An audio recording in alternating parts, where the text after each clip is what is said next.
Oliver Solberg, then son of the great Petter Solberg. He's been a real hit this weekend. He's been on the rally stage, he's been in the drift arena, he's been on the hill, he's been in a variety of cars. Oliver Solberg has been great value all weekend. The Citroën DS3 WRX World Rallycross car launches itself off the line. Brilliant acceleration with four-wheel drive from these cars. First sector, he's a second up, he's got bags of understeer, and he's got to sort that out on the run now. Up park straight, look at this! That's unbelievable from Oliver Solberg in the Citroën. Fantastic stuff now as he comes up the hill. Is he going to get on with the same shenanigans here up at Moulcom?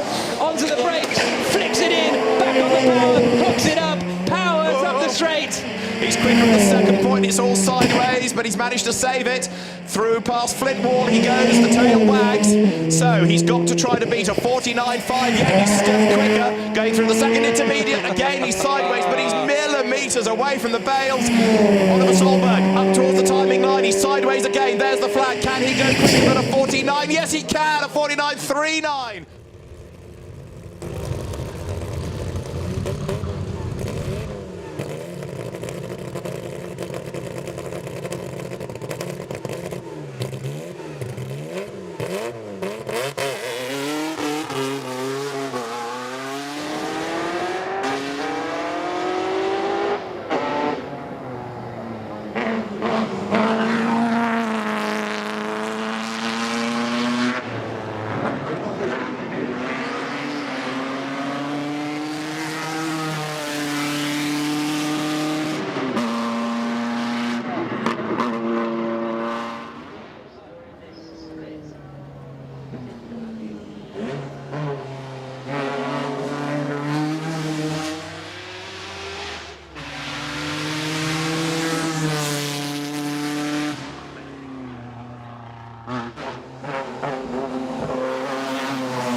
his way up the hill. Already smoking is Grant Williams' Mark 1 Jag. Now, there's a very famous number plate.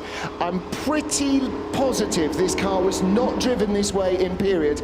I've never, ever seen any kind of Mark 1 or Mark 2 Jag treated with this amount of abusive disrespect. Grant Williams putting on the sort of display that makes me think he's aiming for a place with our drifters at next year's Festival of Speed. I'll go along with that. I was about to launch into the history. Who gives a stuff? It's sideways, it's smoky, it's spectacular. It's Grant Williams at the wheel. It was a car raced in period by the great Roy Salvadori for John Coombs' team, but more importantly perhaps today, boy, is it well driven. Grant Williams, if you come to the revival, you will see him. He never goes in a straight line. It's always penduluming its way left and right. It's a very spectacular car, and I suspect as he comes up towards Moulcombe, he's going to try and light up the tyres once again. Come on, Grant, you got it right at the bottom of the hill.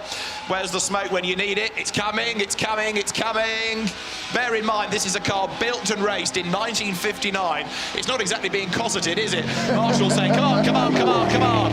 Up the hill he goes, smoke pouring off the tyres. That is how not to treat a Mark 1 Jaguar. It's churning out the yellow smoke. Great showman, and this again is all part and parcel of it. Some people are deadly serious about this and want to go for a time. Others are just here to have a ball, like Rod Millen in the Toyota Celica Mike Speed. Rod Millen, fantastic stuff. Yeah, it's Rod Millen, a real veteran of racing, rallying particularly. He started the Kiwi and then moved to the US, and Pikes Peak was really then his forte. And this astonishing Toyota, one of the long lines of fabulous cars he's built. Front engine based on the Supra. It's busy in the cab, isn't it? Yeah, absolutely. And he really, really pushes hard. You know, he's a hill climber par excellence, and this car built to go fast on a short, well, a narrow course. All about four-wheel drive, acceleration, brute horsepower. Comes the line, 47, 76. That's not a bad loosener either. And then he's got to get the thing slowed back down again. You can see all the tyre smoke as he sort of